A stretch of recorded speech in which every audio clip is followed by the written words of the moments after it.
Good morning, everybody. We're going to get started in just a second if you'd like to take your seats.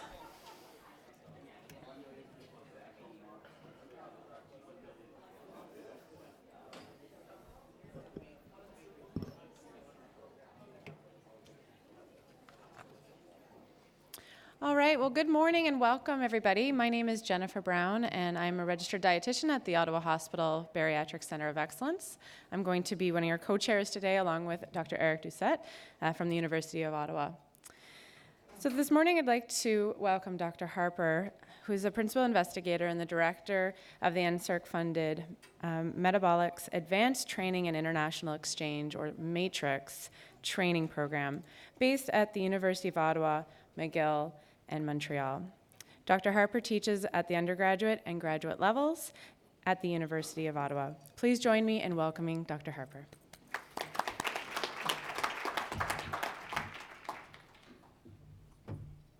Well, thank you very much, Jennifer, and thank you to the organizers for the opportunity to speak here today. So I'm going to be focusing on metabolic and genetic factors associated with diet-resistant obesity. And this is a long-standing collaboration with Dr. Bob Dent and Dr. Ruth McPherson of the Ottawa Hospital and the Ottawa Heart Institute. And we've been collaborating for upwards of 20 years now in examining mostly this diet-resistant phenotype in the Ottawa Hospital Weight Management Clinic. But just by way of introduction, here are some points that speak to the importance of metabolic and genetic factors underlying obesity.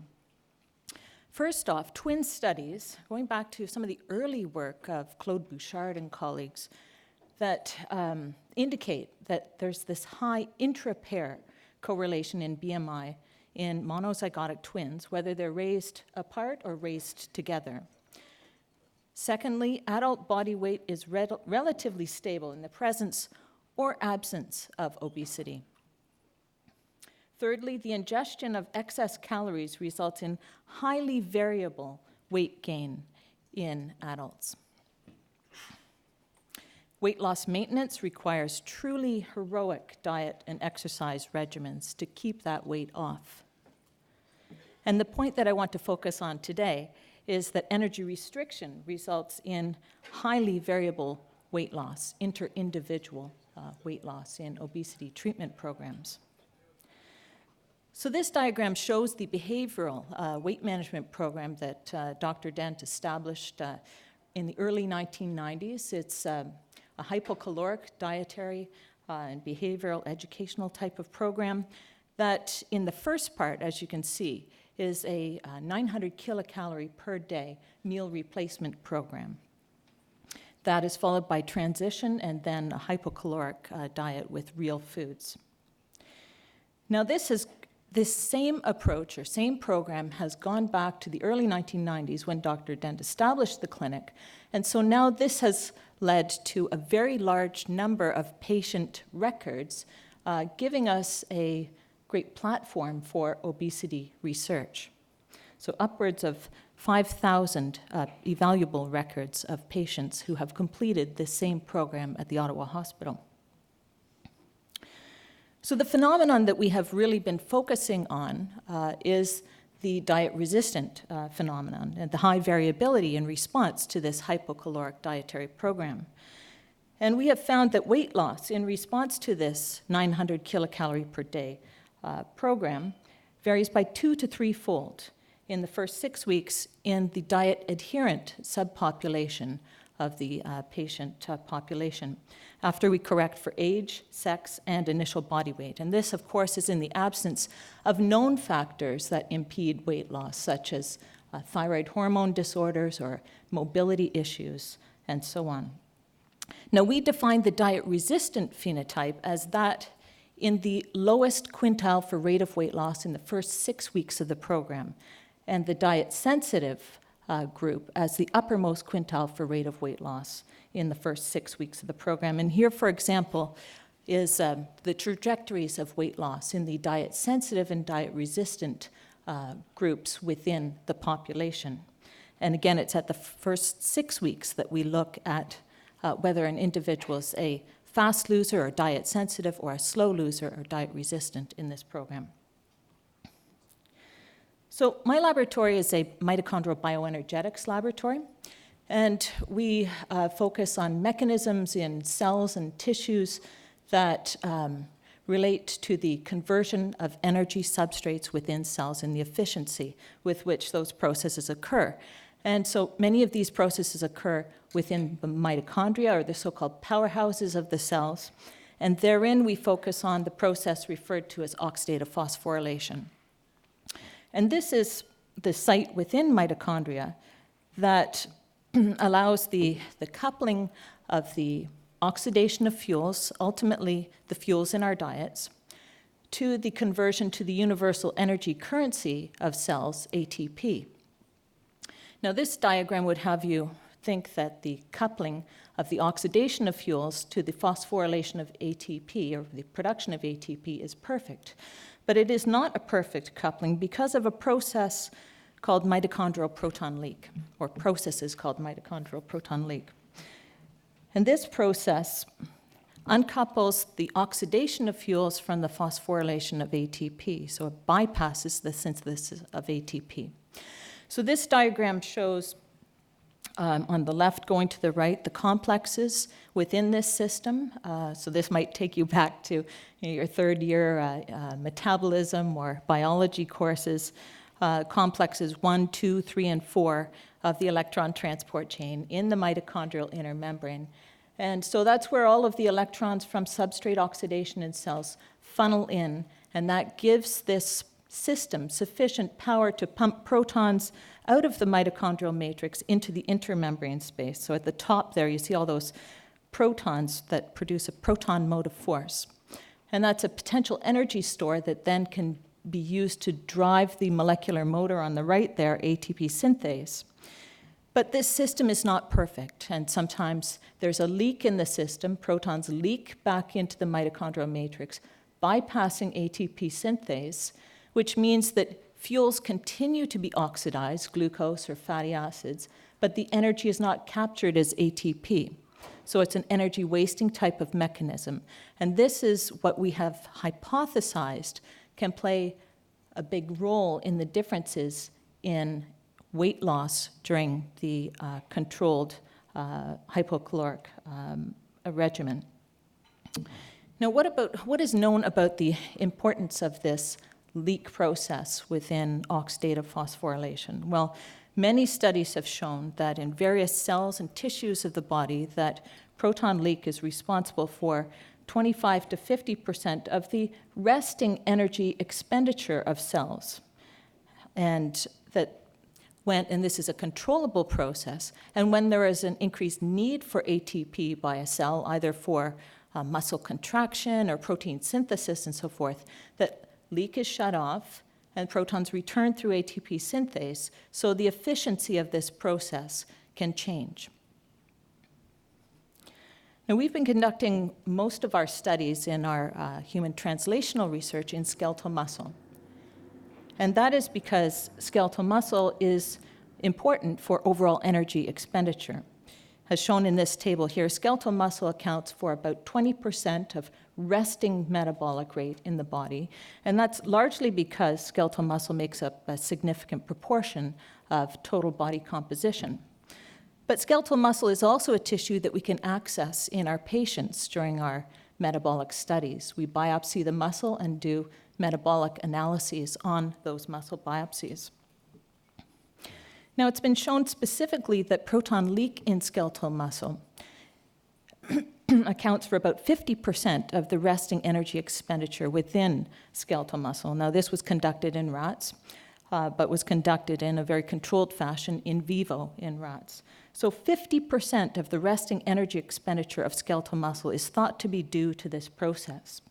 So if that's 50% of the 20% of total body resting energy expenditure, then these processes in skeletal muscle alone could account for about 10% of resting metabolic rate in individuals.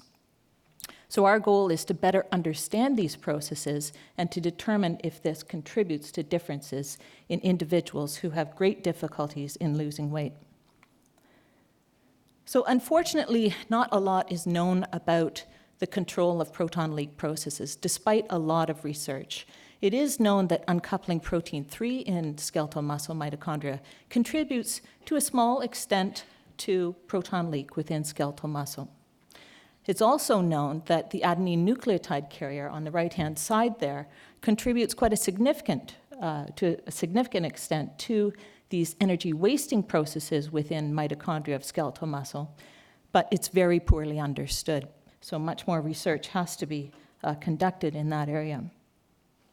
So there are two implications to this proton leak within mitochondria in skeletal muscle and other tissues. The first is that, again, it decreases the efficiency of energy conversion to ATP within cells. And the second is that by bringing down the proton motive force, that electrons tend to stay within the electron transport chain and not escape and interact with oxygen to produce superoxide and other potentially damaging reactive oxygen species in cells. So this also has implications for oxidative damage and for the role that reactive oxygen species play in signaling within cells of the body. Now, just a couple of slides about some of our mouse models that we've studied over the years. We've studied mice that overexpress UCP3 in skeletal muscle, and we've studied mice that have UCP3 knocked out. And in a number of studies, we have shown that the overexpression of UCP3 in skeletal muscle results in leanness in mice, a lower reactive oxygen species production in skeletal muscle, and greatly improved fatty acid oxidation, so a good thing.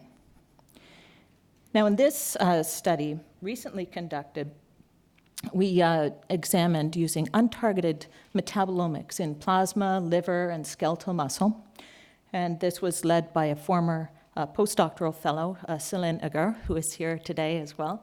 And I'm not showing the data just yet because it's a bit overwhelming.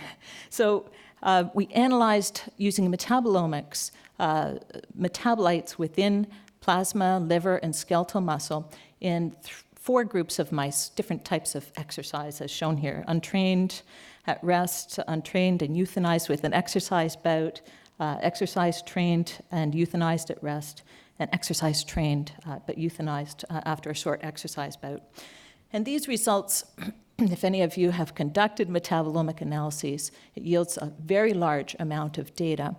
And what we found was that there was improved amino acid metabolism and glutathione redox as well. And the data are shown here. It's a bit overwhelming, and we're still trying to mine this data set to better understand the role of UCP3 in skeletal muscle, proton leak, and metabolism. But it's associated with good things. What about the flip side, so the knocking out of UCP3?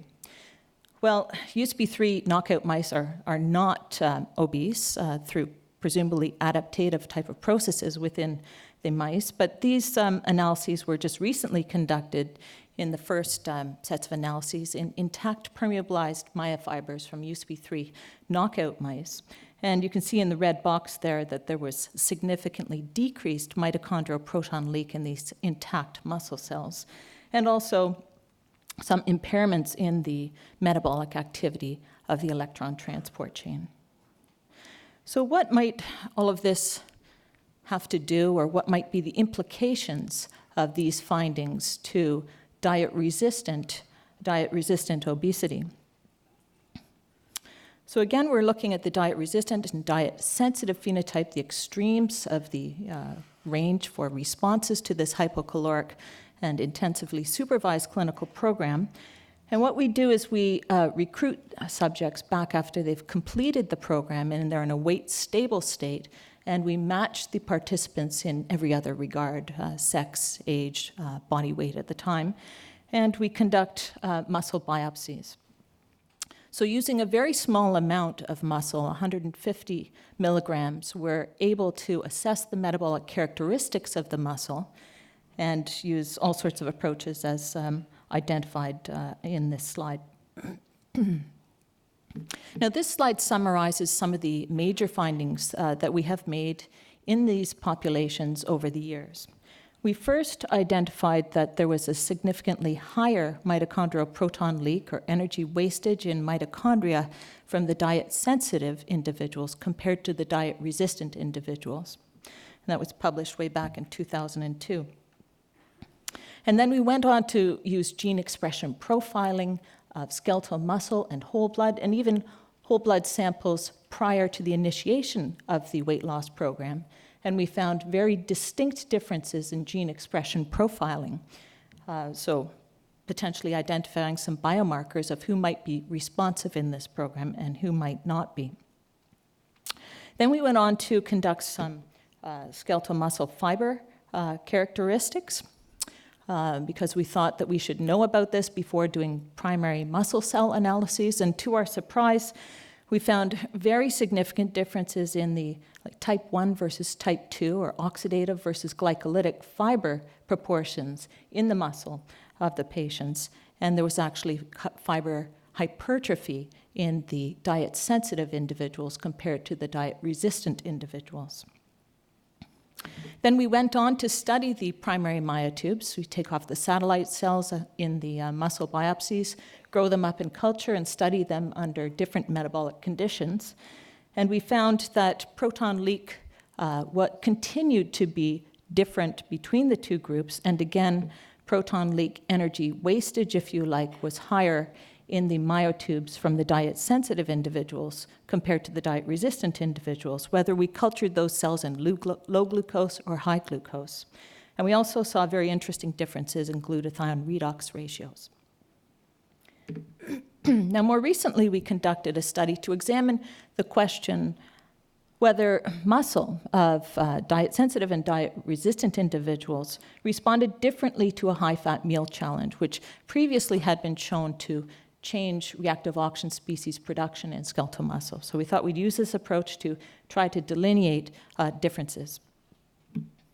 So we biopsied at fasting and 6 hours after this high-fat meal, and these are just some of the data that were published in International Journal of Obesity last year. And we saw, as you can see in this red box here, differences between the two groups, ODR and ODS there. Fatty acid-supported respiration was higher in the diet-sensitive individuals than diet-resistant. And then we also saw this intriguing increase in fatty acid respiration just 6 hours after a high-fat meal, which can't be due to genetics or levels of protein, but perhaps protein post-translational modification or reorganization of enzymes within the metabolic pathways, which is quite intriguing as well. And differences in OXPHOS and maximal respiratory characteristics in these intact permeabilized myofibers. So this shows that there are many biological factors and processes in muscle distinguishing these two groups. What about genetic factors? And I'll just wrap up with a couple of slides describing some unpublished data from our first GWAS for diet response. Now, because we have upwards of 5,000 patient records, we thought that we might have sufficient power to determine what genes might be most important in distinguishing these groups. So our goal was to identify promising loci associated with diet resistance. And our study population is described in this slide, same sorts of exclusions and adherence criteria as in our previous studies, and we looked at percent weight loss at 26 weeks after the start of the program. So I'll just cut to the trace. We found a specific SNP, which was highly significant and was inversely associated with rate of weight loss.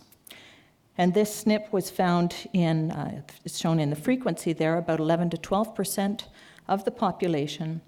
It explained a small but very significant proportion of weight loss, as shown there, 2.3 to 3% of weight loss. And again, it was highly significant. Now, this SNP was intronic to a gene, and to my disappointment, it wasn't a mitochondrial protein, but it was a protein in skeletal muscle. And this protein is called gamma-sarcoglycan, which is part of the dystrophin complex in the sarcolemmal membrane of muscle. And the SNP is in the promoter region of this gene and increases the expression of the protein, and inversely related to weight loss. So I'll quickly summarize here. So weight loss in response to energy restriction is highly variable, and the factors are, of course, very complex. Skeletal muscle accounts for a significant proportion of energy expenditure, and therein oxidative phosphorylation efficiency is highly variable.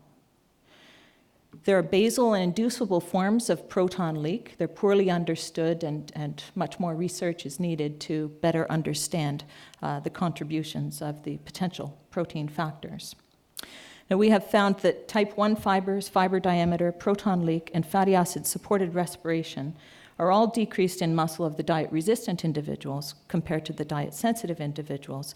And we've most recently identified a novel signal at the gamma-sarcoglycan gene locus, and this enhances the amount of protein expression and is associated with a small but significant amount of weight loss. So I'd like to thank you for your attention. I'd like to thank members of my lab group and recent members of my lab group and collaborators and funding agencies without whom this research would not be possible. So thanks very much. Thank you, Dr. Harper. We've been asked to keep a tight control over the time schedule, so I would encourage anyone who has questions to wait after the sessions and go see Dr. Harper directly. So it is my great pleasure to introduce Dr. Jean-Philippe Chaput from the CHIO Research Institute, the Healthy and Active Living Group here in Ottawa, and he's also an associate professor at the Faculty of Medicine. And his talk will be about sleep hygiene and energy balance, I'm hoping. Thank you, Dr. Chaput. Thank you very much, Eric. Hi, everyone. I'm very happy to see a packed room today. It's very nice. We'll talk about sleep today, maybe something that you don't experience a lot coming to a conference with late night social activities, I don't know. Or maybe use this time to be away from your kids, to sleep a lot and get a good night's sleep. I think I slept here one time a couple of years ago, and I remember the mattresses are very comfy at the Westin, so I don't know, but it's a good thing for you. So what I will do today is talk about sleep, that we need to ask more questions about sleep, that we need to address sleep when we deal with patients with obesity, but also for overall health as well. So in about 15 minutes, I will ask my chair to cut me if I'm too long, because I didn't practice. I don't know how long it's going to take. I have about 20 slides. Okay, good. No conflicts of interest to declare. So we know that in Canada, about 1/3 of kids don't sleep enough. So sleep less than the recommended, the sleep duration guidelines. 2/3 sleep the good zone, and about 1% sleep more than the ranges that they need. So the long sleepers don't exist in Canada, really. The risk is really with lack of sleep, and about 1/3 of kids and teenagers don't sleep enough. And we see a lot of catch-up sleep on the weekends, about 1.5 hours more on the weekends compared to weekdays, and we know the best would be to go to bed and wake up at the same time every day, but we don't see that, and we see that with adults as well. So data with Canadian adults in the CHMS, same pattern, about 1/3 of adults in Canada sleep less than 7 hours per night, which is the recommendation for adults. About 2/3 again sleep the good zone, and we see that more older adults sleep more than 9 hours per night. But as you know, we use self-reported sleep for surveys in Canada. And for me, seeing more long sleepers among older adults, it's a sign of probably poor sleep efficiency. So you spend more time in bed, but you're not efficient in your sleep. So it doesn't mean that it's a bad thing, but we know with age, it's more you wake up more at night and so on. So it's more a marker of poor sleep efficiency. So we need more objective measures of sleep in Canada, and it's coming in future cycles. We'll have objective measurements, 24-hour movement behaviors, so we'll be able to dig deeper into sleep efficiency, quality, timing, and those things. And you can see at the bottom of this slide, about half of Canadians report poor sleep quality. Okay, so here are the sleep duration recommendations that we tend to use from the US. We have some in Canada now. I will talk about that. So roughly you see ranges of sleep for different age groups. For adults, 7 to 9 hours of sleep per night. So these are public health guidelines. And of course, if you deal in a clinical context, you need to adapt what we provide for epidemiology or public health on a case-by-case basis. So people come to me, yeah, JP, I sleep 6 hours per night, I feel fresh. Is it a problem? No, it's possible for you to sleep 6 hours and be fine. So our genes explain a lot our sleep needs. But some people may need more than 9 hours per night. So we know, for example, Roger Federer, a good tennis player, sleeps 12 hours per day. So way more than 9 hours. And many athletes sleep way more than 9 hours per day. So it depends on what you're doing as well and things like that. And they tend to nap more to be very sharp when it's time to play tennis. So in Canada, we have the 24-hour movement guidelines. Marc Tremblay was presenting this morning about that. These are for children and youth 5 to 17. They were released in 2016. And sleep is part of physical activity recommendations, if you will, in Canada. So you see at the middle here, and they are roughly the same as those that were in the US that I just showed you before. And in 2017, we released the same 24-hour movement guidelines for the 0 to 4. So you have recommendations embedded with screen time, with physical activity within that for 0 to 4. And at the moment, as we speak, we're dealing with the adults and older adults. They will be released in 2020. Bob Ross is leading those guidelines. And again, I'm leading the sleep portion of those guidelines. So at least we'll have evidence-based sleep guidelines in Canada in 2020 for adults and older adults. Okay, so why do we sleep less today compared to years ago, decades ago? Different reasons. The reasons can be different between people. I think we don't take sleep seriously in our society. We want to be productive. It becomes easy for people to cut on their sleeping time for pleasure, well-being, and different reasons. They work too much, they have kids. I don't think there's a shortage of reasons why we don't sleep enough. And people fail to realize also the importance of a good night's sleep in the package for good health. I think I can show you many studies showing that having a good night's sleep is as important as exercising every day and eating well in the package for good health. But maybe my exercise physiologist colleagues will say, no, exercise is the best. Nutrition will say, no, that is the best, whatever. Everything matters, everything counts. So it's a pattern of behaviors, of healthy behaviors that you can sustain over time that's going to help you. And not sleeping enough, it's difficult for short sleepers to have a good diet and exercising if they don't sleep enough because they feel more tired.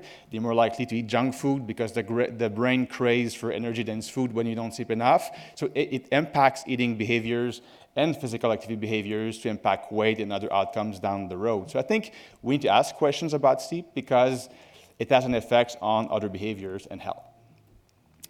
Many studies link screen time or the blue light of our screens with sleep quality, sleep patterns. We know we use a lot our tablets, our cell phones, and so on, even before bed.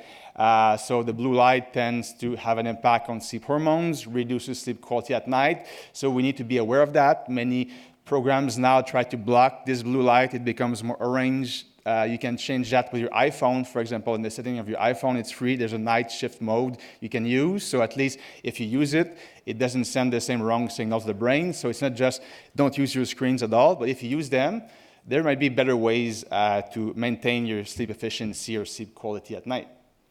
And last year, with one of my PhD students, we published a paper with social media. So I know that many people, especially teenagers in this study, like to be on Instagram and Twitter and Facebook and so on. So you can see that with only 1 hour of social media per day, the other ratio of sleeping less than the sleep duration guidelines was 1.82.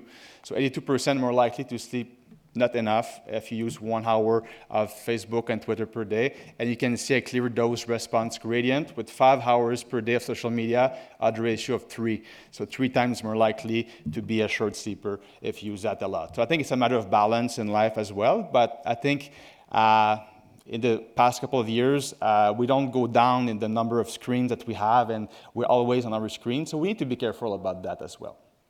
Okay, if I link a bit sleep with excess weight and obesity, we have a lot of prospective cohort studies that link short sleep duration with weight gain and the incidence of obesity over time. You can see here a meta-analysis that was published a couple of years ago, another ratio of 2, roughly. So yes, short sleep leads to, is associated with excess weight and obesity in the long run. It's also on both sides. So lack of sleep can lead to weight gain, but excess weight can impact sleep quality as well. So it's a causal associations on both sides. And we have, I will come back with that, different adverse effects of short sleep duration and poor sleep quality on mental health, physical health. We know that lack of sleep is associated with not only weight gain, but type 2 diabetes, cardiovascular disease, mortality, more unhealthy behaviors associated with lack of sleep. So short sleepers are more inactive because they feel more tired. They engage in more screen time late at night. They eat more junk food, so food high in fat, high in sugar. They drink more wine, more beer, more liquor. So the brain craves for energy-dense food. More anxiety, depression symptoms, and a long list. I will not list all of them, but you can see that a good night's sleep is associated with overall health. Okay, so we have also randomized controlled trial where you restrict sleep of people and you see what happens to their body weight and their eating behaviors and so on. So that can show a cause and effect association here. So short sleep causing or leading to weight gain over time. I show just one here, very large one, 225 adults, an RCT, with 1 week. So 5 nights of 4 hours in bed versus 5 nights of 8 hours in bed. So in the short sleep condition, they gain 1 kilo, 2 pounds after only 1 week. So which is quite a lot. Why? Because they ate more, 130% more calories during late night hours. We know there's more screen time associated with late night hours as well. So short sleepers eat more and they gain more weight, and this is just 1 week. So maybe there'll be some adaptations over time, but at least it shows a causal association between lack of sleep and weight gain. So we're not talking about correlation here. It's a cause and effect association. And I just talked about why lack of sleep can lead to weight gain. The key mechanism is that people eat more. So this is the top of that figure. They eat more for different reasons. In the past, I will say, in 2004, there was a paper with a group in Chicago showing changes in leptin and ghrelin and cortisol and so on. So the hormones that trigger hunger. But less and less seems to be the key explanation for lack of sleep leading to increased food intake. There's a very strong correlation between the numbers of hours that you spend awake and food intake. So the more hours you're awake, the more you're going to snack. If you're close to the cookie jar, you're going to eat a cookie. So just by being awake, you eat more. So in French, we have a proverb saying "qui dort dîne." So if you're sleeping, you don't think about eating. So the more you sleep, the less you're going to eat. So it's just a direct correlation between hours awake and food intake. And it's a reward for the brain. So by sleeping less, you need glucose for brain. If you need to write grant applications like COS or papers, you may snack a bit to make sure you're very optimal and functional writing your grant. So snacking is just normal if you don't sleep enough. And for some people, lacking sleep, meaning that they feel more tired, they may be less likely to go to the gym, exercise. Not clear. Some people, we don't see no differences. Some people even move more as a result of lack of sleep. So the effect on energy expenditure is not clear. But we see more screen time with lack of sleep. That is clear for screen time, but not clear for physical activity. And sometimes people ask me, okay, JP, if I sleep more, can I expect to lose weight? So does sleeping more induce weight loss? So you can market a sleeping pill that will make us all slim. So it doesn't work this way if it doesn't impact our eating behaviors or your physical activity behaviors. So sleeping more will not induce weight loss, but it will prevent future weight gain, which is quite different. So this is a study we did a couple of years ago in Quebec City. On the right-hand panel, you can see the chronic short sleepers that gain about 4 kilos over the follow-up period. And the short sleepers, so adults sleeping less than 7 hours per night, who changed their sleeping habits from less than 7 to 9, they were able to maintain their weight gain over time. We're not seeing the same weight gain over time. So you prevent future weight gain, but you don't induce weight loss by sleeping more unless you change your diet and exercise, of course. But it's easier to maintain a healthy lifestyle if you have a good night's sleep. In the treatment or management of obesity, we know that, I don't know why I have Canadian Obesity Network, Obesity Canada now, addressing sleep for weight management has been endorsed by Obesity Canada. So we know that a good night's sleep can predict the success of weight loss programs. So for the same diet, same exercise program, if you're a short sleeper, you can expect to lose less body fat than if you're a good sleeper. So asking questions about sleep is going to help you also to predict the success of weight loss programs. Different reasons, we don't know everything about that. We know that, as I told you, the individual are more compliant to stick with the diet program and the physical activity program if they are sleeping well. We know that the ghrelin that is higher in short sleepers tend to facilitate the retention of fat. You keep more the body fat in the context of weight loss, and maybe other explanations. But asking question, if you just cut calories to someone without asking question about their sleep, so they already feel more hungry if they don't sleep enough, and now you cut calories, you just add hunger on top of hunger. So I don't think it's going to work well in the long term with your diet. So I think we talk a lot about the big two, exercise and diet, when we talk about obesity or overall health, less about sleep, more and more in the past year, which is a good thing. But we see clear links between sleeping behaviors and eating and activity behaviors. So I think we need to ask questions about that to know what can happen to those behaviors. And I think it should be included in the package for good health. So just thinking about it. And I know there's a social norm against sleep because we want to be productive. We see people that nap or sleep more as lazy. So someone sleeps 9 hours per night. Why you do that? So you should party, you should do other things. So there's a social norm against sleep being a good thing. But other countries, you can see sleeping pods in the workplace, things like that. So they know that by a power nap, they are more effective in the work. So sometimes working many, many hours per day, there's a lot of hours you're not very productive or not efficient in work. So we need to keep a balance, and those power naps, 15, 20 minutes, they work very well. So when we talk about sleep health, so sleep health is a concept that if you think about the physical activity field, we talk about the fit principles. So there's many characteristics of physical activity we need to think about. So the duration, the frequency, the amount, the timing, and so on. With sleep, is the same thing. It's not just how many hours you sleep per night. No, the quality matters, the timing matters, the sleep hygiene matters. There's many other things. Good, thank you. And Daniel Lewis, a couple of years ago, came up with the concept of sleep health. So more for the prevention side and the public health aspects of sleep. And he came up with 5 dimensions. So satisfaction, alertness, timing, efficiency, and duration. And with my colleague, Judy Xiao, we published a paper last month talking about some of the key characteristics. And the goal was to put together a set of quick and validated questions for clinicians that are interested in sleep, but they don't know how to frame their questions, what to ask. And for us, there are 5 key things that you should be concerned or you want to know about sleep. So first, sleep duration, so the amount of your sleep. Sleep quality, so do you sleep well? So you may spend 8 hours in your bed, but you sleep only 4, so quality or efficiency matters. The third one is the timing, so the bedtime and wake-up time part. So because for the same amount, you can decide to go to bed late and wake up late, or the other way around. And also, are you consistent day to day? So are you regular in your sleep patterns? Daytime alertness, so do you feel fresh, alert during the day to work and to be with your kids and so on. And the last one, to question about possible sleep disorders. So we put only 2 questions. There are 2 key sleep disorders, insomnia and obstructive sleep apnea. But at least with those 6 questions, if you want to ask one, you can just ask, do you think you sleep well in general, maybe?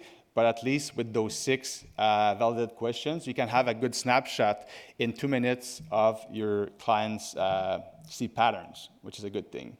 And what they could do to improve that, it's always on a case-by-case basis.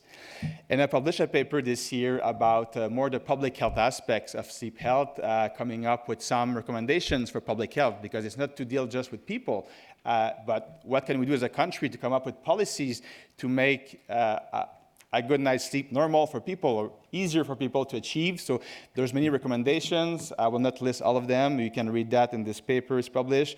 For example, in teenagers, to delay school start times at least 8:30 or more has been shown that they just sleep more in the morning and they are more alert in class. In Canada, it's not too bad. The average is 8:30, but in the US, it's 7:45 in the morning on average that they start, so it's way too early. So they are very sleepy in school. Eliminate daylight saving time. So we know that in 2019, it's probably not a good thing. It goes against the original plan, so we lose more money by doing that, and there's more accidents as well. So almost all sleep experts will be against that. I think in Ontario, there's a bill now, they want to eliminate that. Regulate extracurricular activities, blocking the blue light of screens, because people are still going to use their screens, but at least if the blue light is blocked, that can help. regulating sleep in childcare settings, and integrating sleep health literacy into school curriculum. That was a couple of recommendations, public health recommendations that could be done. Good. Many sleep hygiene tips that you probably know, you heard from your grandmother. They're still good today in 2019. Going to bed and wake up at the same time every day, even on the weekends. We see a lot of catch-up sleep. People ask me, if I catch up my sleep, is it a bad thing? So it seems that you still carry your sleep debt, but it's better to catch up than not catching up. So napping is a good public health strategy. So it's better to do that, but in a perfect world, better to go to bed and wake up at the same time every day. Avoid caffeine consumption during late afternoon. Avoid smoking cigarettes, it's a stimulant. Expose yourself to bright light in the morning if you can. Wintertime, it can be a problem here, of course. Make sure your bedroom is conducive to sleep, so you should sleep at the Westin every night because the mattress is very good. The bedroom should be dark, quiet, comfortable, and cool. Sleep on a good mattress and pillow. Be active every day. So there's a clear link between physical activity and being efficient in your sleep. So when you go to bed, what happens? Most people use their brain a lot during the day, and you don't move, so the body is not tired. The body needs to be tired when you go to bed, so the brain shut down. So now people don't move, they go to bed, and they think about the next day what they're going to do. They don't sleep well. So I think exercise is a key thing to promote a good night's sleep. Keep a routine, no pets in your bedroom, and try to keep all the gadget out of your bedroom. But if you have your cell phone as an alarm clock, at least keep your cell phone in sleeping mode so it doesn't disrupt you at night. Conclusions. So I think I'm on time. 4 for you. First one, progress has been made on the importance of a good night's sleep for all. So I think we talk more about it, which is a good thing, but I think it's not seen as important as physical activity and diet in the package for good health. I think we should talk more about that. Sleep health is an important factor to consider for prevention of future weight gain, but also in the treatment of obesity. It impacts other behaviors. It impedes the success of weight loss programs. The field of sleep health is still dominated by the treatment of sleep disorders rather than the prevention in the first place. I go to sleep conferences, and it's always about the treatment of sleep apnea, insomnia, because it came from the medical field. So the public health aspects of the prevention is never there. So I think we need to talk more about the public health aspects of a good night's sleep for all and the benefits of sleeping well rather than just trying to treat disorders. 0, and last point, we need leadership and innovation in translating, disseminating, and mobilizing sleep health initiatives. And thank you very much. It's me with my little daughter last year. I experienced sleep deprivation myself, and she turned 1 last night. So thank you very much.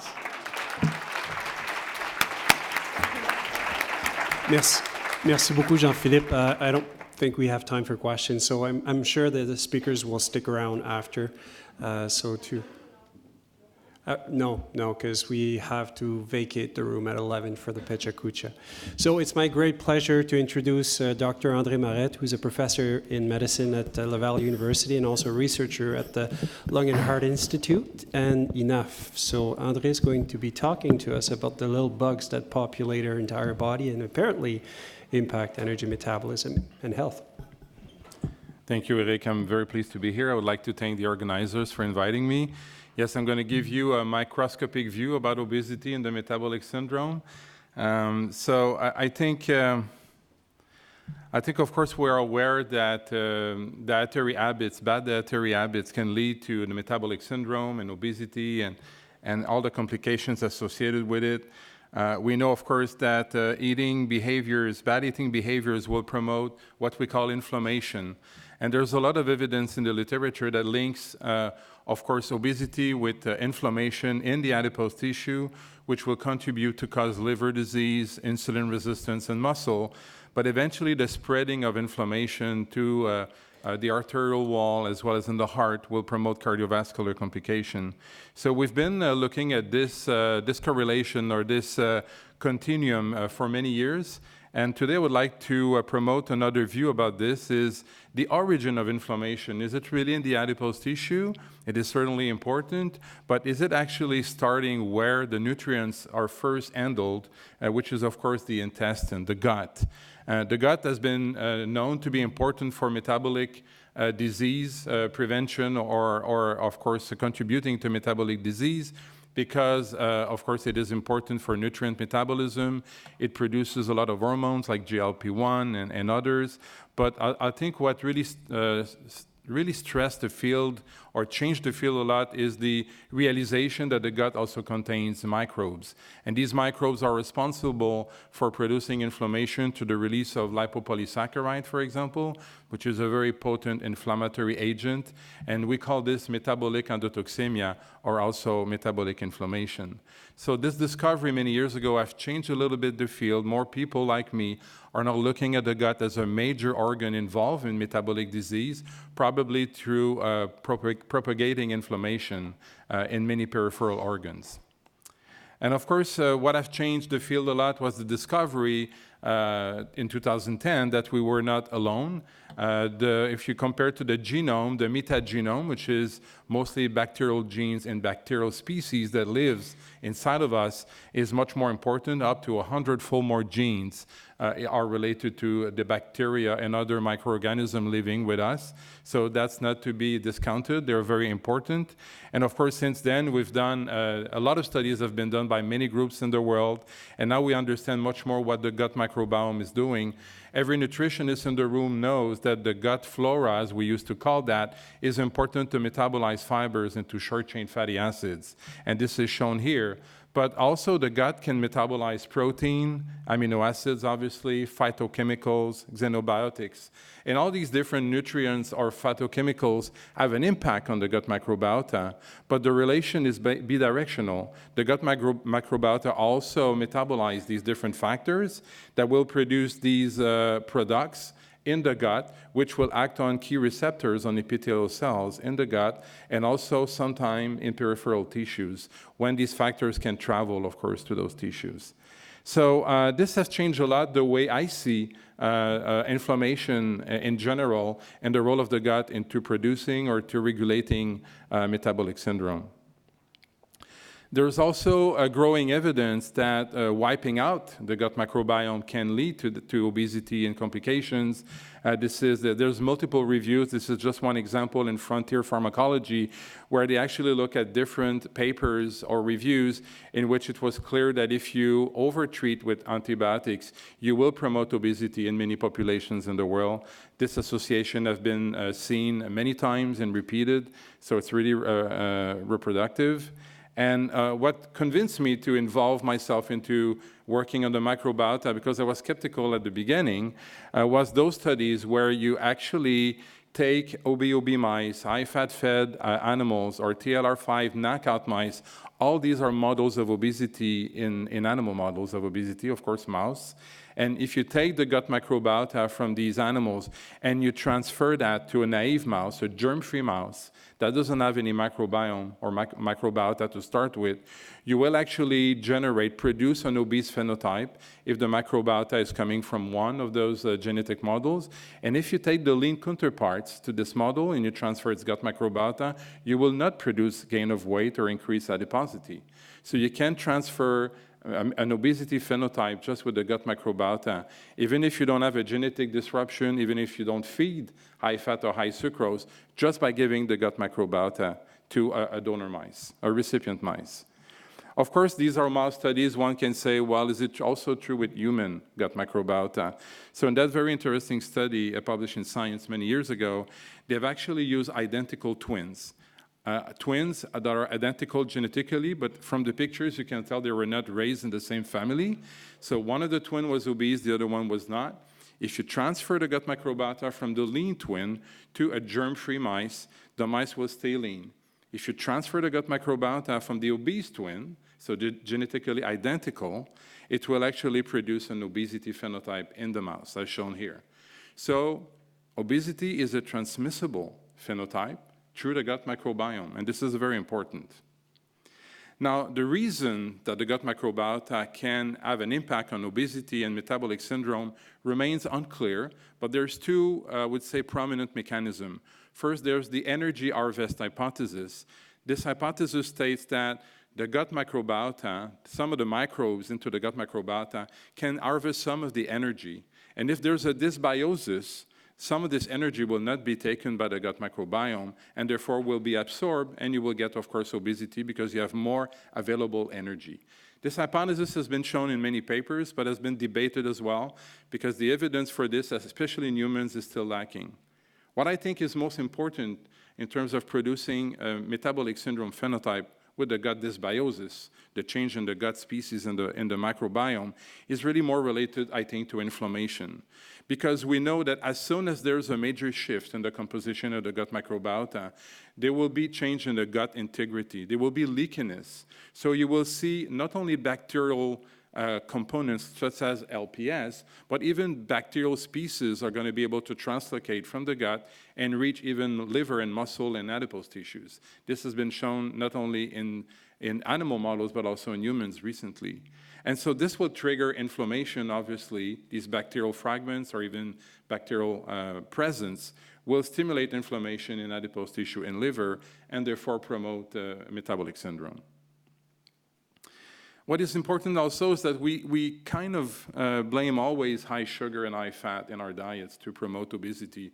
But we have to remember that, especially in transformed foods, there's a lot of additive, sugar additive, of course, but also dietary emulsifiers that are present in so many of our product. You can think about polysorbate 80, P80, or also carboxymethylcellulose, which are present in ice cream and peanut butter.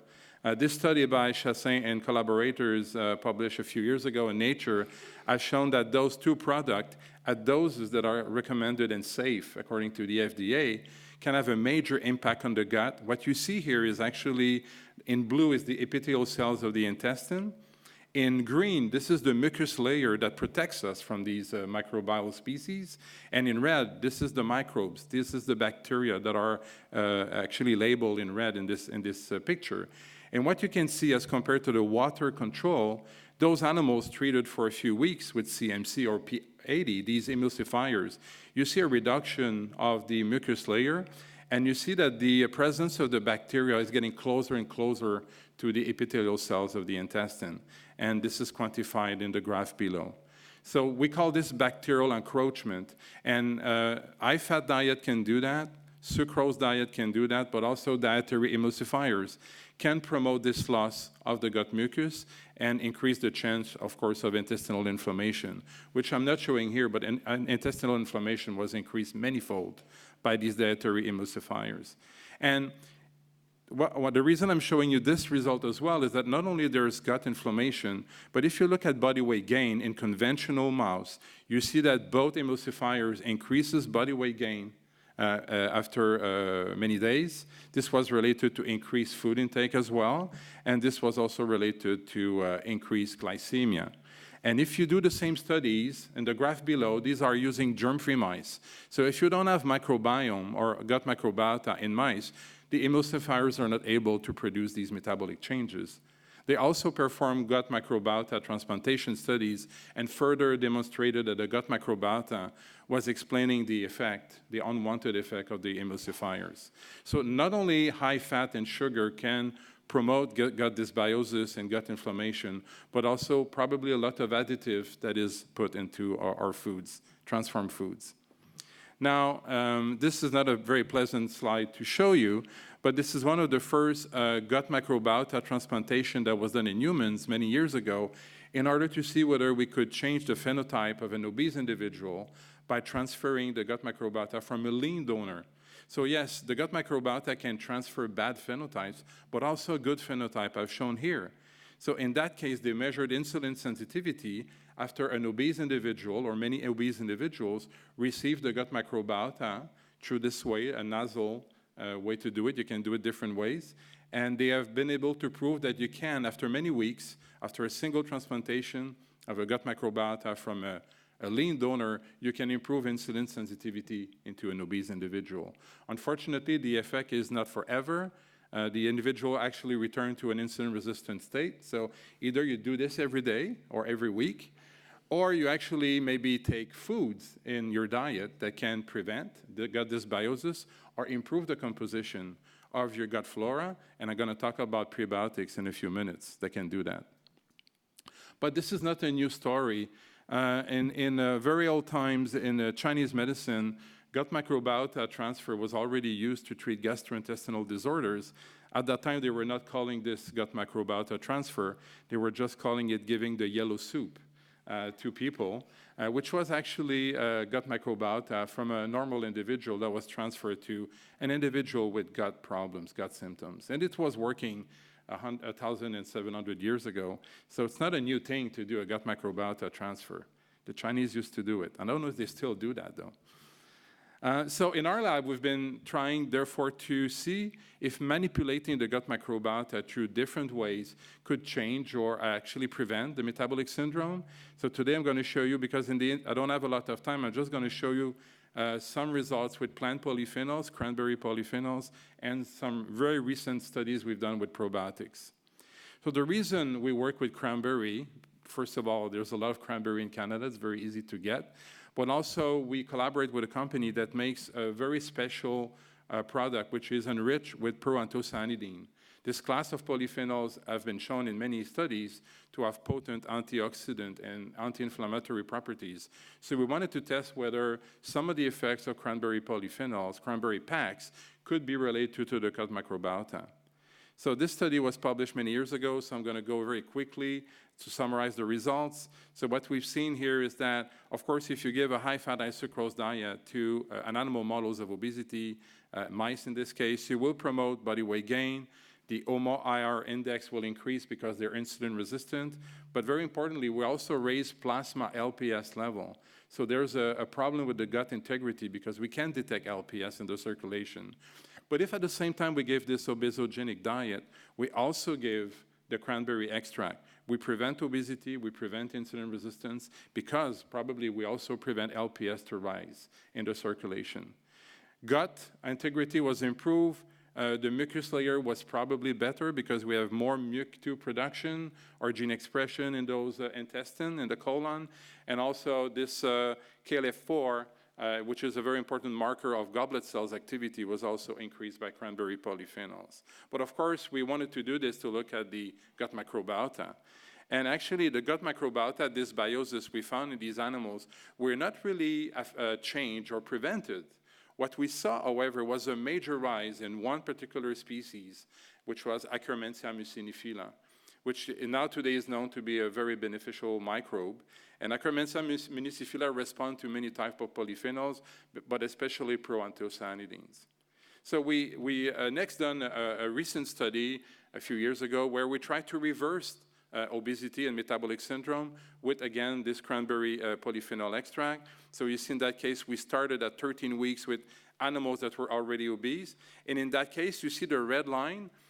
We had a small effect on obesity, but we could not fully prevent. In fact, at the end of the experiment, it was not significant, the difference in body weight. You can see the weight gain, you can see the energy intake, which was a little bit reduced or non-significantly reduced, and the visceral fat tended to be reduced, but not significantly. So my student was very disappointed at the beginning that we could not reverse obesity with the cranberry extract, whereas we could prevent it. However, when we look at the liver, look at the effect in the liver. This is the effect of the obesogenic diet to the liver. So you see major hepatic steatosis. If we treat the animals with cranberry polyphenols, and again, this was started in the middle of the protocol, so we reverse hepatic steatosis completely. This is the R-radose staining. This is, of course, looking at the lipids in the liver. It disappears with cranberry polyphenols. So it seems that the cranberry polyphenols, the first hit is the liver, probably to the gut-liver axis, and then eventually probably we could have reversed maybe insulin resistance, metabolic syndrome, and even obesity. But it takes more time probably when you try to reverse it as compared to prevent it. We look at the gut microbiome, and in the interest of time, I will cut to the chase and show you the most important results, which is in the in the upper right panel. Again, a major increase in the relative abundance of Akkermansia muciniphylla we saw in these high-fat-fed animals treated with the cranberry extract. So even when we reverse the phenomenon, we see this increase in the bacteria. So, of course, then us and others in the field have suggested that maybe Akkermansia is a new weapon to fight against metabolic syndrome. Patrice Cagne's group in Belgium came with the proof of that concept because they have isolated actually a membrane protein from Akkermansia, and was able to show that it can prevent obesity-related phenotypes in a mouse, which was published in Nature Medicine. I was asked to ask news and views about this paper, and so we wrote this paper, and we also had this nice cartoon.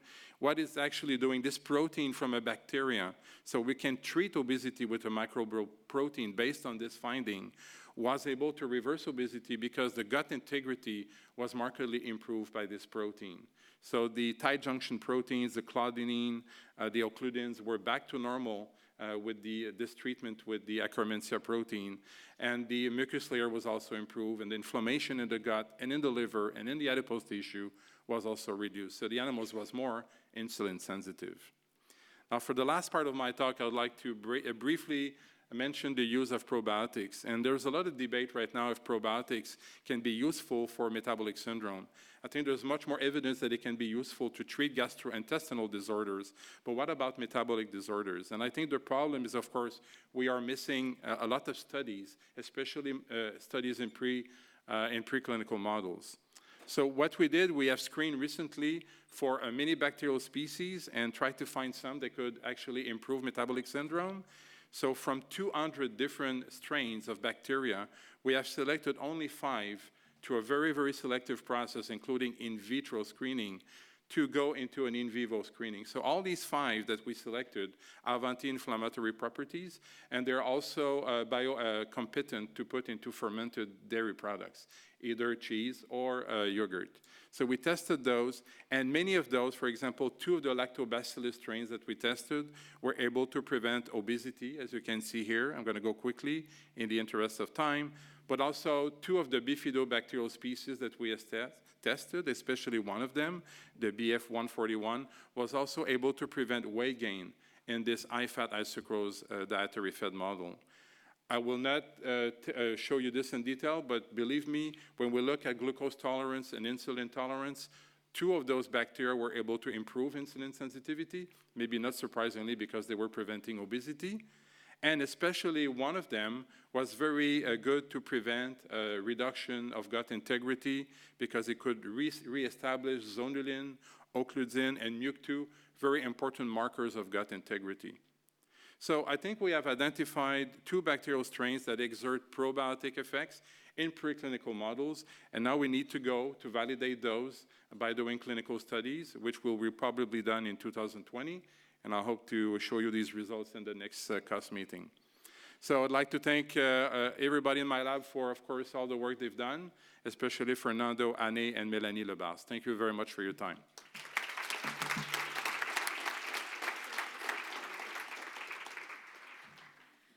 Thank you so much, Andre, and thank you to all of our speakers, to JP and Marie-Ellen. Thank you so much. Unfortunately, in the sake of time, we will have questions. I think our speakers could be available outside of the room after. We do have a Pecha Kucha coming into this room right afterwards. So I would ask that everybody, if you're staying, please stay. Otherwise, you can leave. A few announcements here that the OC SNP network meeting will be in this room at 4:30 to 5:30 this afternoon. Directly following that, there will be walking group leaving for the Nature Museum at 5:30 and 5:45. And then everybody will be partying until at 8 o'clock and then going to the Lieutenant's Pump pub that's on Elgin Street for dinner. So thank you again to all of our speakers. Again, if any burning questions, we just do that outside of the room. Thank you.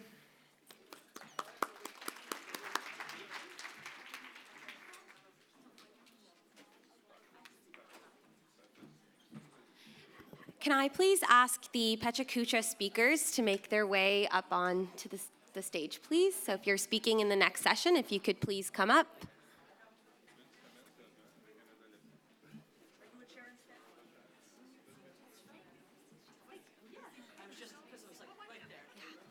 I'm going to take this away because they end up quick.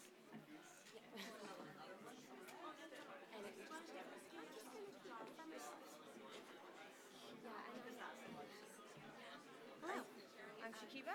All right, so well, have you sit kind of in order? So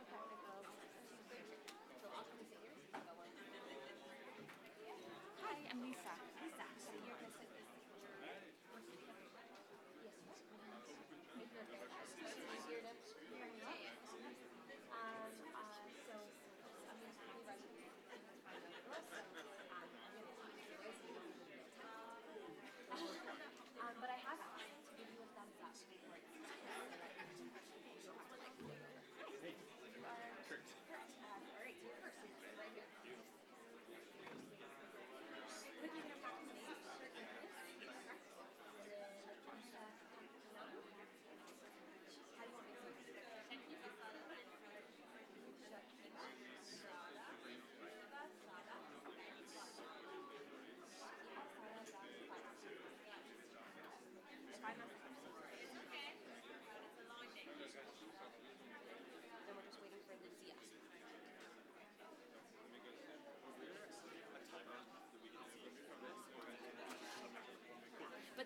I'll tell them. Okay. Yeah. Well. Yeah. And but you will be able to see your slides right here. Yeah. All right. I think we're just waiting for one more speaker, Lucia, if you're in the audience.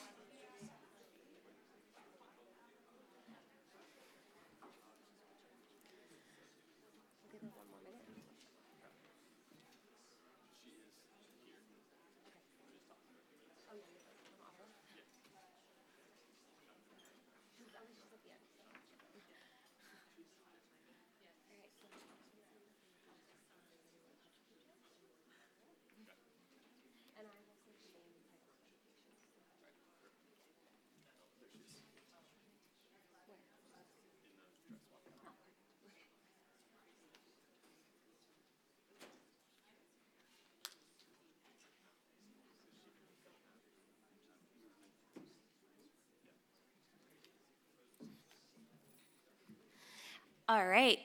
Welcome, everyone, to our Energy Homeostasis at Pecha Kucha session. My name is Tanya. I am the chair of the OC SNP Student Committee, and I have the pleasure of chairing the Pecha Kucha session today, so welcome. We have 4 amazing speakers coming up to speak to you soon. The Pecha Kucha is a unique session.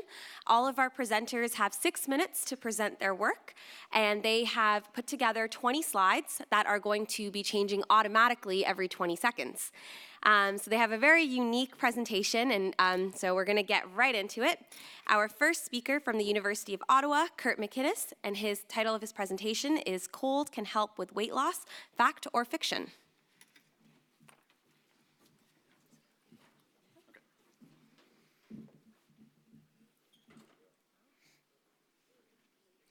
Good morning.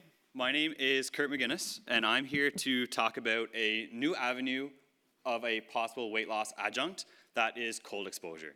So today we are going to talk about some human research, animal research, and a little bit about compensation.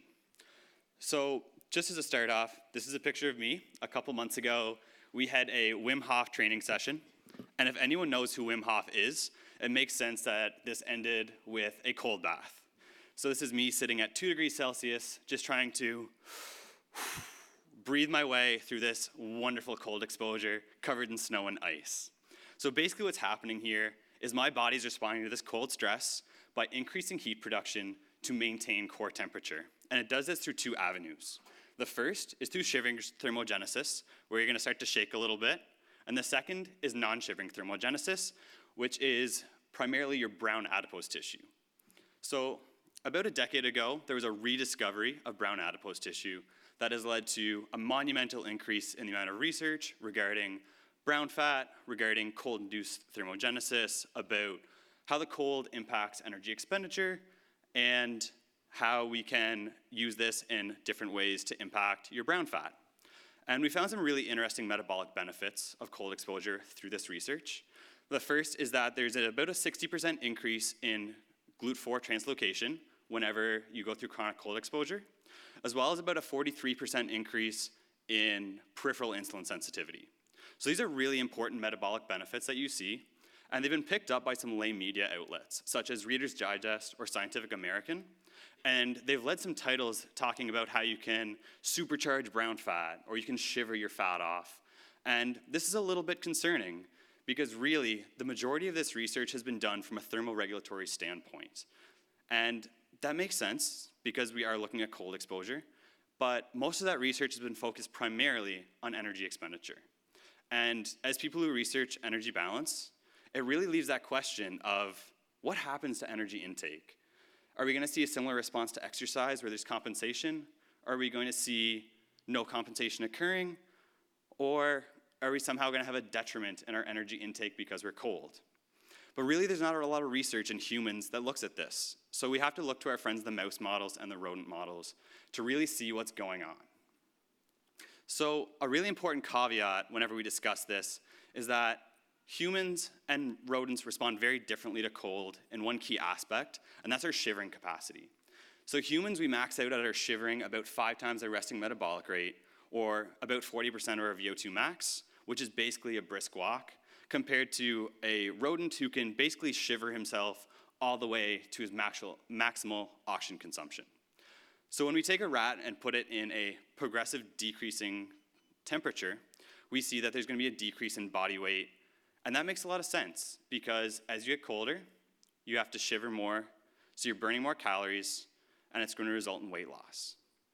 But we also see that there is a significant dose-response effect between a decrease in ambient temperature and an increase in food intake up to about 160% when these rats are fed in ad libitum quantities. But how well does this translate to humans? That's really a question we need to look at. And one other important thing is that cold isn't just cold. There's different avenues that we can use for it. So being in an ice bath, using a liquid conditioned suit, using cold air, they're not the same thing. It's like comparing aerobic to resistance exercise. We have different modalities going on. You have different ways of heat loss, and they're going to be different intensities. So to really reinforce this point, we can look at cold air. So in some studies that have been done, you can see in our red bars here is a thermoneutral condition compared to our blue bars that are cold exposure. And we see about an average of a 4% increase in our energy expenditure, which is pretty small when we're looking at the grand scheme of things, but that's a lot due to our thermal comfort issues involved with cold air.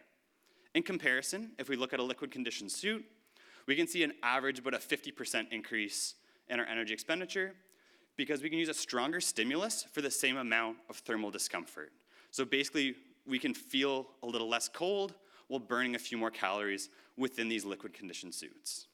But what's really important when we want to look at energy balance isn't just what happens in the acute, it's the chronic. What happens if I got into that ice bath every day, day after day, to try and see what's going to happen to energy balance? Am I going to compensate? Am I going to lose weight? Am I going to hate my life? Probably all of the above.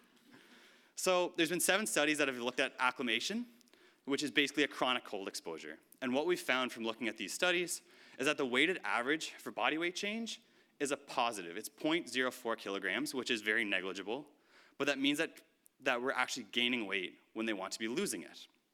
And we did find an almost significant relationship between the change in body weight and the intensity of the cold exposure.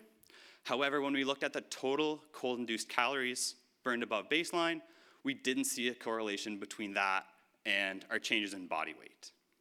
So we took this information a step further, and we wanted to look at compensation. So we found an average compensation of 335% in these studies. And there is one outlier at about 1,600%.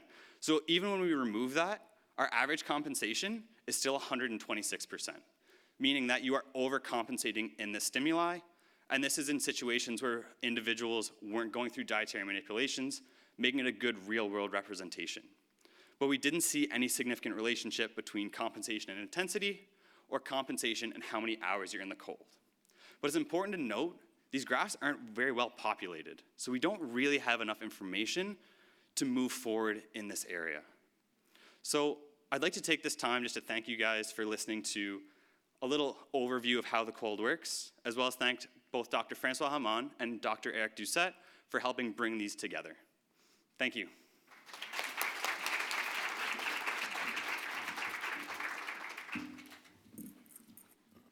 And I apologize, I didn't add in the beginning. All of our speakers will be at their posters following this Pecha Kucha, there to answer your questions. So our next speaker we have from Concordia University, Lisa Kakinami, and the title of her talk is Severe Weight Cycling is as bad for cardiometabolic health as consistent weight gain.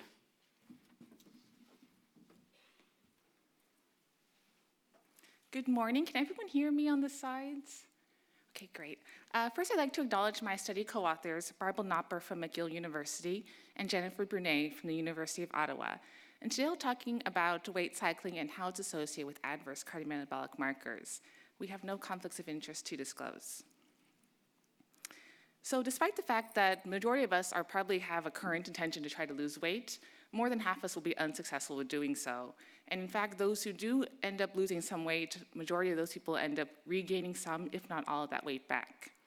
And repeated instances of this weight loss and this weight regain is known as weight cycling. And weight cycling, compared to non-weight cycling, has been found to be associated with, in particular, adiposity measures. So increased risk of weight gain, weight regain, weight gain above the initial weight. But however, whether weight cycling is associated with adverse cardiometabolic markers, such as lipids and risk for type 2 diabetes, is a little bit less clear. In particular, the previous literature has sometimes defined non-weight cyclers as essentially all else. So people who have either maintained weight, gained weight, or lost weight, all kind of lumped in together into a single category. And in addition, it's a little bit unclear whether we can define weight cycling severity based on either the number of instances in which weight regain is conducted, or whether it's based on meeting a certain threshold. So, for example, if you regain at least 5% of that weight. And so the objectives of this study was really to address those two previous limitations of the literature, and more specifically to focus in on weight cycling, and I'll talk a little bit more about what that means, and also those compared specifically to those who maintained their weight. When we had initially started this work, we had actually looked at weight cycling compared to weight loss, and the results that I'll present here is actually more exaggerated when we compare weight cycling to weight loss. To address these objectives, we used 8 cycles of NHANES, which is a representative cross-sectional sample of the general US population. And due to the nature of research question, we excluded children and youth and those under age 35, those over age 70, currently pregnant women, as well as those who had non-fasting lipids. Our weight history was based on a number of different measures. At the time of the survey, it was measured by the study staff, and at the time of the survey, it was also self-reported by the participant, as well as a recall of their weight at age 25, 10 years prior, and 1 year prior.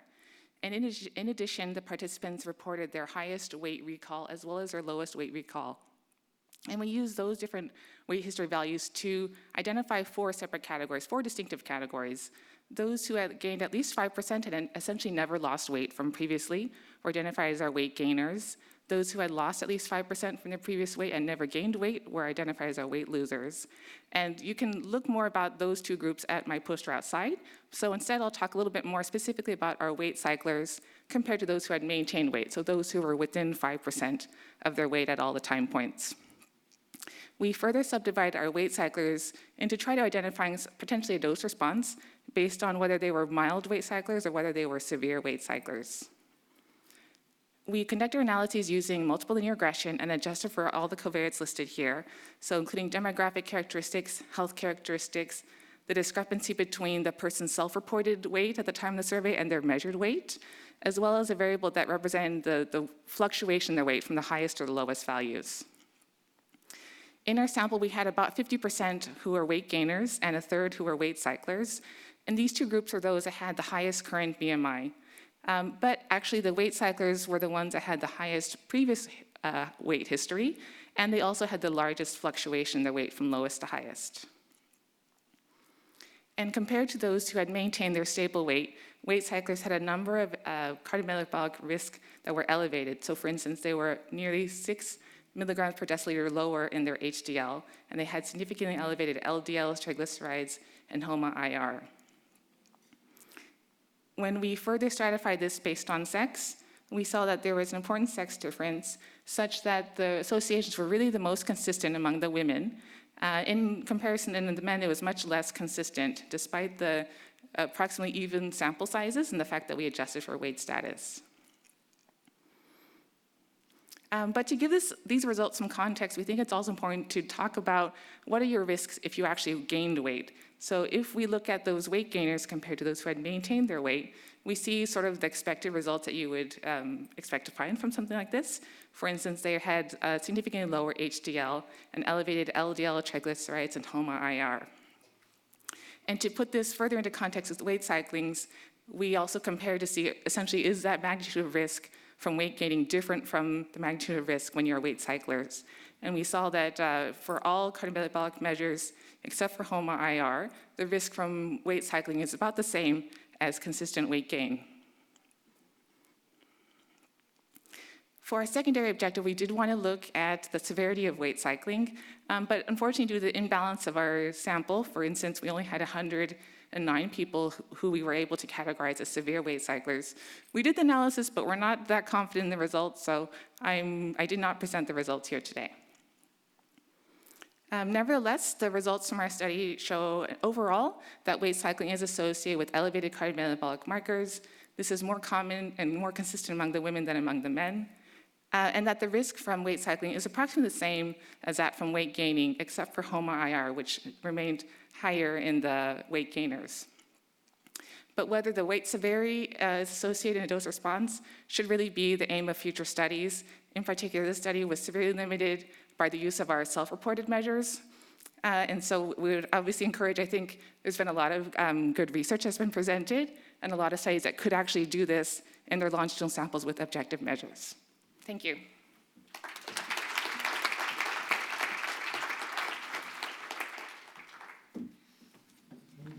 All right, our third speaker is Shakiba Sadat Banafatemi from the University of Ottawa, and the title of her talk is The Effects of Methylphenidate on Appetite, Energy Intake, and Body Composition in Individuals with Obesity, a randomized, double-blind, placebo-controlled pilot study. Hello everyone, my name is Shakiba Sadat Banafatemi, and today I'm going to talk about the effect of methylphenidate on suppression of appetite, energy intake, and body composition in individuals living with obesity without ADHD. The goal of this study is to help with the treatment of obesity in the individuals who are struggling with obesity. Many years of research have shown that food is very reinforcing, even more so for individuals who are struggling with obesity. These individuals have high desire to consume food with high fat and high carbohydrate content, such as bagels, pizzas, which consume a lot of them will lead them to develop obesity.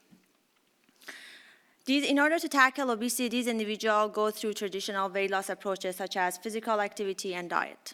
Physical activity and diet, they have low adherence, as they increase the motivation to consume more food as well as a food reinforcement, which undermines their dietary adherence. Therefore, pharmaceutical solutions are needed. The increased palatability to consume more food combined with metabolic adaptation coming from the diet-induced weight loss have been shown that to be a strong predictor of weight regain. Most of the individuals, they regain their weight within the first year and all of their weight within the 3 to 5 years. On that note, dopamine is a neurotransmitter that plays an important role in mediating the adaptive behavior such as eating. It also plays an important role in food reinforcement and obesity. Low level of brain dopamine and high level of brain dopamine, they're both associated with greater risk of overeating and obesity. But we focus more on low level of brain dopamine or dopamine deficiency syndrome, which says that low level of brain dopamine is associated with greater risk of overeating, addictive behavior, and obesity.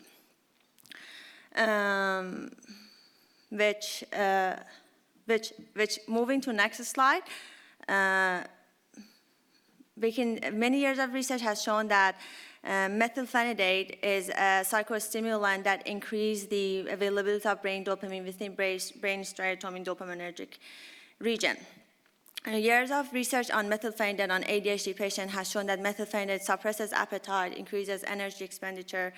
That's why we decided to focus on methylphenidate. Little to no data exists on the effect of methylphenidate on suppression of appetite, energy intake, and macronutrient consumption in individuals living with obesity without ADHD in neutral environment. And the overarching goal of this study is to focus on the isolated effect of methylphenidate on suppression of appetite.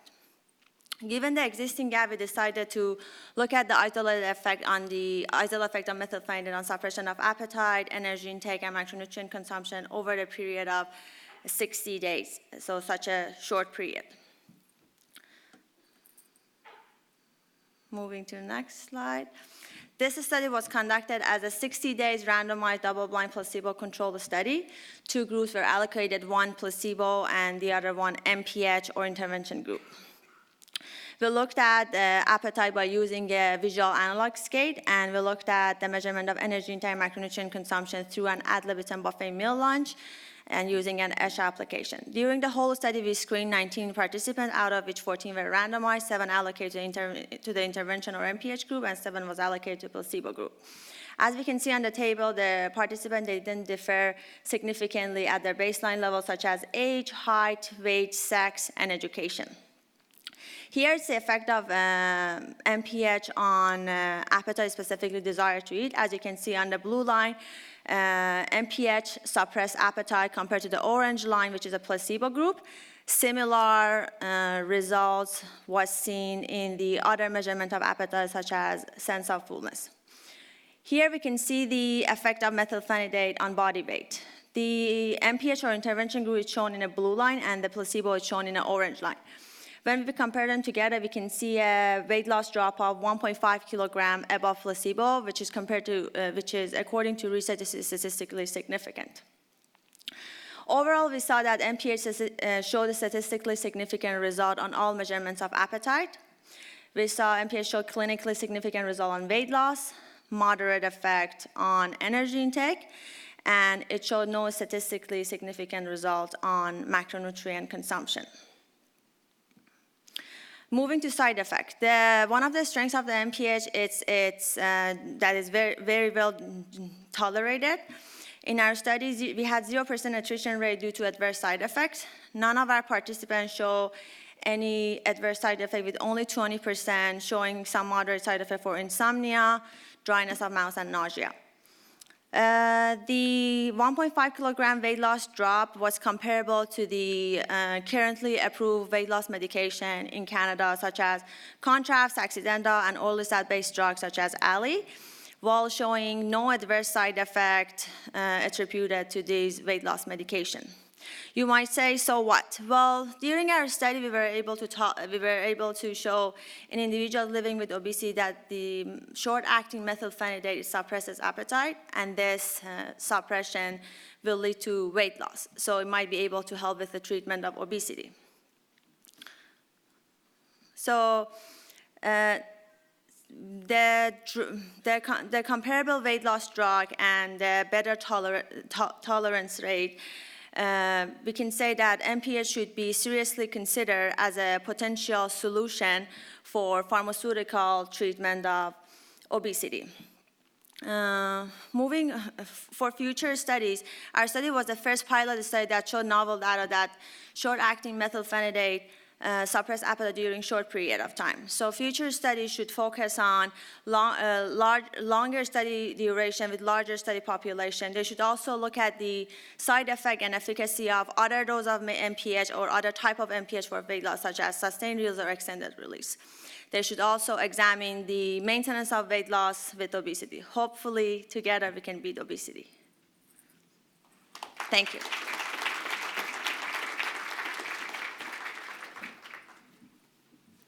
And our final speaker, we have Lizia Hintz from the University of Ottawa, and the title of her talk is Appetite Changes After 7 Days of Caloric Restriction Predict Final Weight and Fat Mass Loss in Premenopausal Women Living with Obesity. It's like 3, 2, 1, go. As soon as you see it. Okay. Starting? All right.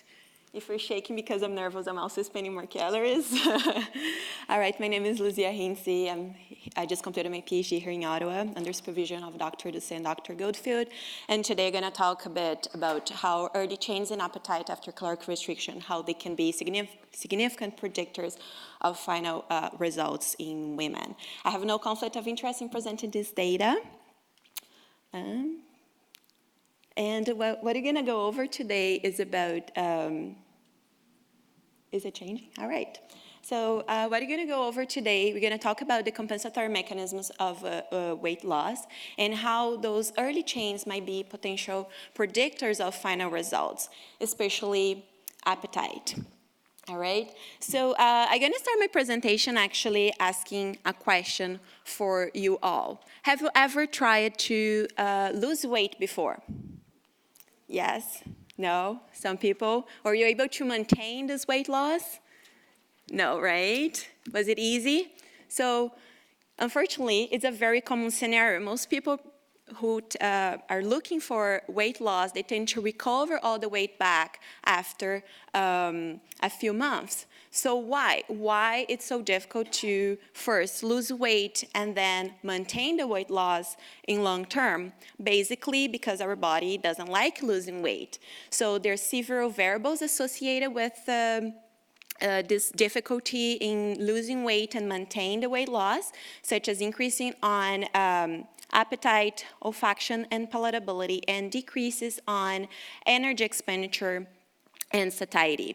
Indeed, there are several studies associating those variables measured at baseline or then after the intervention, associated either with greater weight loss or a poorer weight loss response in terms of in people looking for weight loss. However, none of those studies investigated during the trial, so during the weight loss, if they could be stronger predictors of final results.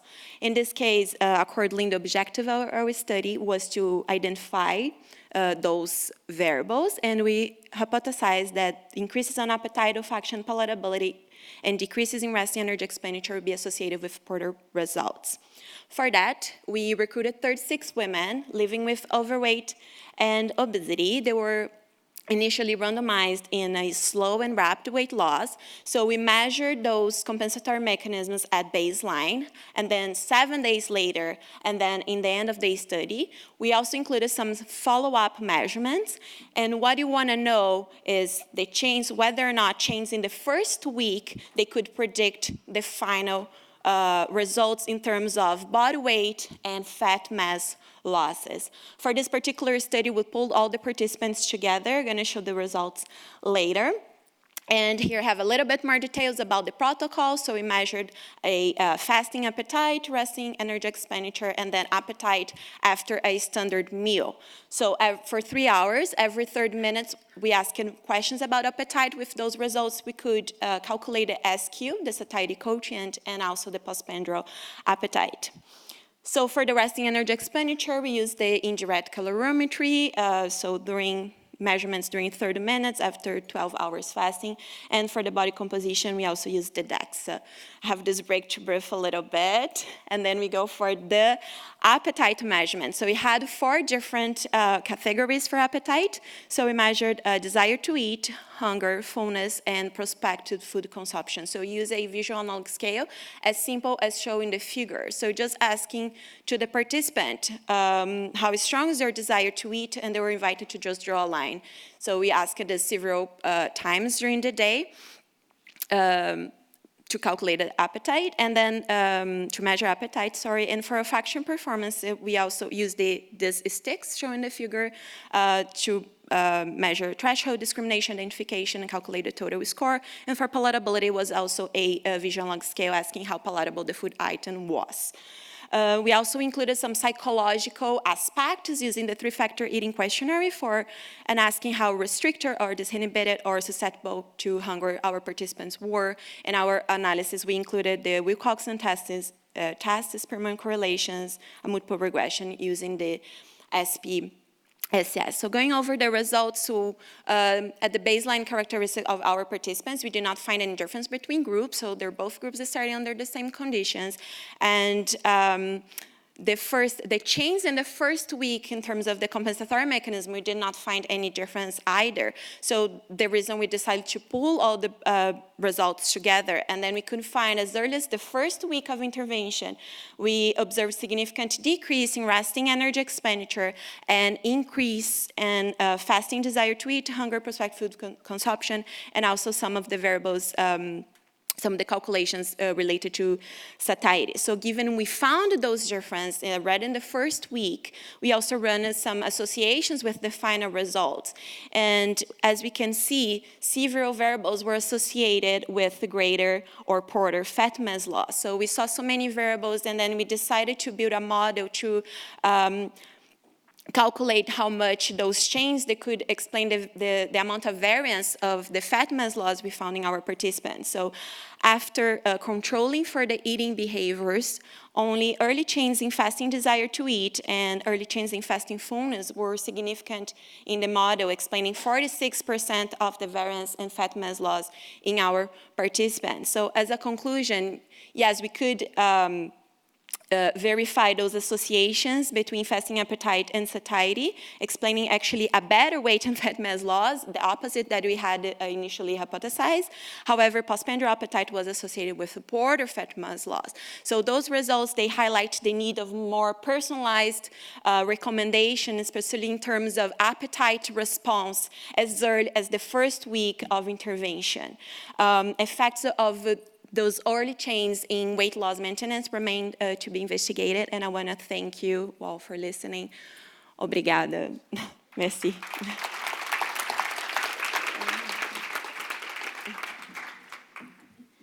All right, and that concludes this Pecha Kucha session. And as I mentioned, our speakers will be available at their posters right after this. So if you've got some questions for them, please do visit them at their poster. Thank you so much for your time and attention. And one more hand for our awesome speakers. Thank you, everyone, and we hope you enjoy the rest of your day.